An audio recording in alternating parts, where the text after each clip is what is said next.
ഇന്നൊരു ഇരുമ്പിപ്പുളി അച്ചാർ ഉണ്ടാക്കിയാലോ? ഉപ്പും എരിവും പുളിയും ഒക്കെ ചേർന്നിട്ടുള്ള നല്ല ടേസ്റ്റുള്ള ഒരു അച്ചാറിൻ്റെ റെസിപ്പിയാണ് കേട്ടോ ഒന്ന് ചെയ്യാൻ പോകുന്നത്. ഇരുമ്പുളി ഉപ്പും കൂട്ടി കഴിച്ചതും ഉപ്പും മുളകും തേച്ച് കഴിച്ചതൊക്കെ ഓരോ കാലത്തിൻ്റെ ഓർമ്മകളാണ് അല്ലേ?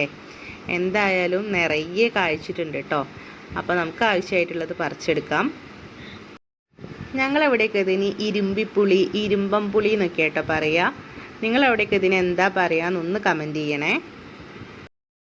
അച്ചാർ ഉണ്ടാക്കാൻ മാത്രം ആയതുകൊണ്ട് ഞാൻ കുറച്ച് മാത്രമേ പറിച്ചിട്ടുള്ളൂ കേട്ടോ.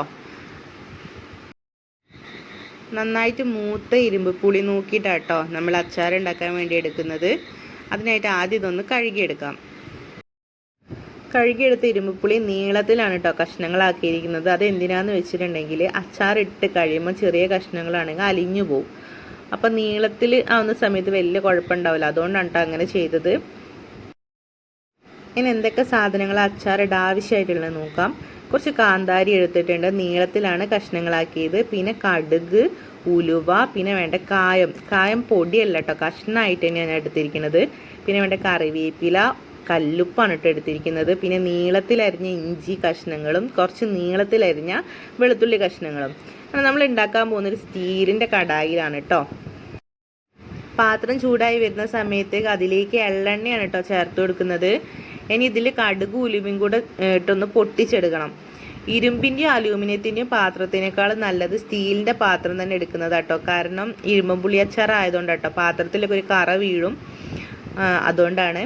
ഇനി ഇതിലേക്ക് ചേർത്ത് കൊടുക്കുന്നത് അരിഞ്ഞു വെച്ചിരിക്കുന്ന വെളുത്തുള്ളി, ഇഞ്ചി, പിന്നെ പച്ചമുളക്, കറിവേപ്പില, പിന്നെ നമ്മൾ നേരത്തെ എടുത്ത് വെച്ച കായല്ലേ, കായം കൂടെ ചേർത്തിട്ട് നല്ല പോലെ ഒന്ന് മിക്സാക്കി എടുക്കാം.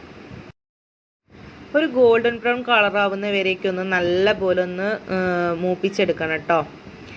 അതെന്തിനാന്ന് വെച്ചിട്ടുണ്ടെങ്കിൽ പെട്ടെന്ന് പൂപ്പലൊന്നും വരാതിരിക്കാനാണ്. അപ്പോഴേ ഈ വെളുത്തുള്ളിയിൽ ഇഞ്ചിയിലൊക്കെ ഒരു പച്ച ആ ഒരു ഇത് മാറി കിട്ടുള്ളൂ. അതിന് വേണ്ടിയിട്ടാണ് കേട്ടോ. ഇനി നമ്മൾ അതിലേക്ക് ചേർത്ത് കൊടുക്കാൻ പോകുന്നത് കല്ലുപ്പാണ്. ഈ സമയത്ത് ഏകദേശം ഒരു പകുതി ആ ഒരു ഇതാവുന്ന സമയത്ത് കല്ലുപ്പ് ചേർത്ത് കൊടുക്കാം. ഇനി വീണ്ടും നല്ല പോലെ ഒന്ന് വറുത്തെടുക്കാം. തീ എപ്പോഴും ലോ ഫ്ലെയിമിൽ ഇട്ടിട്ട് വേണം കേട്ടോ അച്ചാർ ഉണ്ടാക്കാൻ വേണ്ടിയിട്ട്.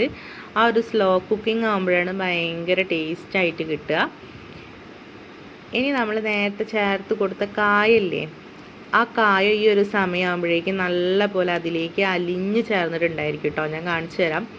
കണ്ടോ, കായത്തിൻ്റെ പൊടിയേക്കാളും നല്ലത് ഇങ്ങനെ കായം ചേർക്കുമ്പോഴാണ് കൂടുതൽ ഫ്ലേവർ ഉണ്ടാവുക.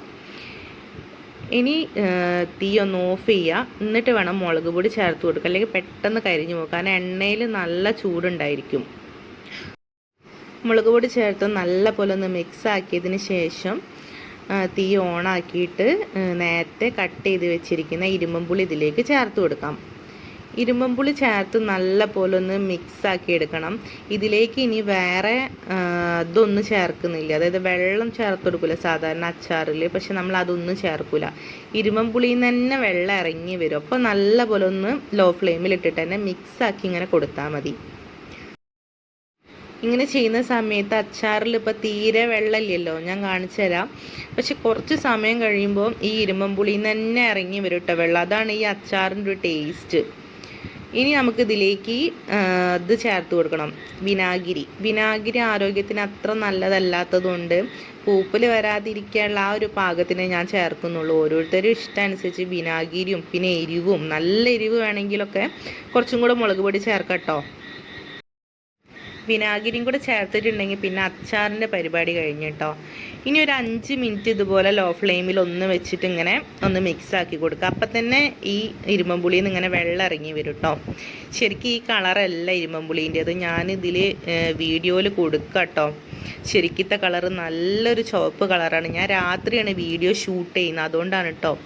ഇനി ഞാൻ ഇത് ഫ്ലെയിം ഓഫാക്കിയിട്ട് മൂടി വെക്കാൻ പോകും. അപ്പോൾ ഒന്ന് ഉപ്പ് ചേർത്ത് കൊടുക്കണം കുറച്ചും കൂടെ. കാരണം എന്താ വെച്ചാൽ അച്ചാറല്ലേ, അപ്പോൾ നമ്മൾ ഈ ചേർത്ത് ഉപ്പൊന്നും കുറച്ച് നേരം കഴിയുമ്പോഴത്തേക്ക് ഉണ്ടാവില്ല. ഇരുമ്പുളിയൊക്കെ ഉപ്പ് ഇങ്ങനെ വലിച്ചെടുത്തിട്ടുണ്ടായിരിക്കും. അപ്പോൾ ഉപ്പൊന്ന് കറക്റ്റാണോ എന്ന് നോക്കിയിട്ട് ഇങ്ങനെ ഞാൻ മൂടി വെക്കുകയാണ്. എന്നിട്ട് ഇനി നാളെ രാവിലെ ഞാൻ കാണിച്ചു തരാം കേട്ടോ അച്ചാർ എങ്ങനെയാണ് ഉള്ളത് എന്നുള്ളത്. ഞാൻ ഈ മൂടി വയ്ക്കാൻ നേരത്ത് കണ്ടോ, നമ്മൾ ഉണ്ടാക്കിയ ഈ പാത്രത്തിൻ്റെ മുകളിൽ വരെ ഇരുമ്പുളി ഉണ്ട് കേട്ടോ. അതിന് രാവിലെ ആകുമ്പോഴേക്കും എങ്ങനെയാണെന്ന് ഞാൻ കാണിച്ചു തരാം. പിന്നെ ഈ ഒരു പാത്രത്തിൽ ആയതുകൊണ്ടാണ് കേട്ടോ രാവിലെ വരെ വെക്കുന്നത്. പക്ഷേ അലൂമിനിയത്തിൻ്റെ ഇരുമ്പിനും പാത്രം ഒരിക്കലും അതിൽ വെക്കരുത്, വേറൊരു പാത്രത്തിലേക്ക് മാറ്റിയാൽ മതി. ഇനി അച്ചാർ എങ്ങനെ ഉണ്ട് എന്നുള്ള ഇപ്പോൾ കണ്ടോ വെള്ളം തീരെ ഇല്ല കേട്ടോ. ഇനി രാവിലെ ആകുമ്പോഴെങ്ങനെ ഉണ്ടാവുക എന്നുള്ളത് ഞാൻ കാണിച്ചു തരാം കേട്ടോ. രാവിലെ ആകുമ്പോഴേക്ക് കണ്ടോ ഇരുമ്പ് പുളി അച്ചാർ സെറ്റായിട്ടുണ്ട്. എരിവും പുളിയും ഉപ്പും എല്ലാം ചേർന്നിട്ട് അടിപൊളിയായിട്ട് തന്നെ നിൽക്കുന്നുണ്ട് കണ്ടോ. നല്ല ചുവപ്പ് കളറില്ലേ ഇപ്പം. പിന്നെ അത്യാവശ്യം നല്ല പോലെ തന്നെ വെള്ളം ഇറങ്ങി വന്നിട്ടുണ്ട്. വേറൊരു കാര്യം നിങ്ങൾ ശ്രദ്ധിച്ചു, ഇന്നലെ രാത്രി ഈ ഒരു പാത്രത്തിൻ്റെ മുകളിലായിരുന്നു ഉണ്ടായിരുന്നത്. ഇന്ന് രാവിലേക്ക് കണ്ടോ വെള്ളമൊക്കെ ഇറങ്ങി വന്ന് ഇരുമ്പുളിയൊക്കെ ഒന്ന് നല്ല പോലെ കുഴഞ്ഞ പരുവത്തിലായിട്ടുണ്ട്.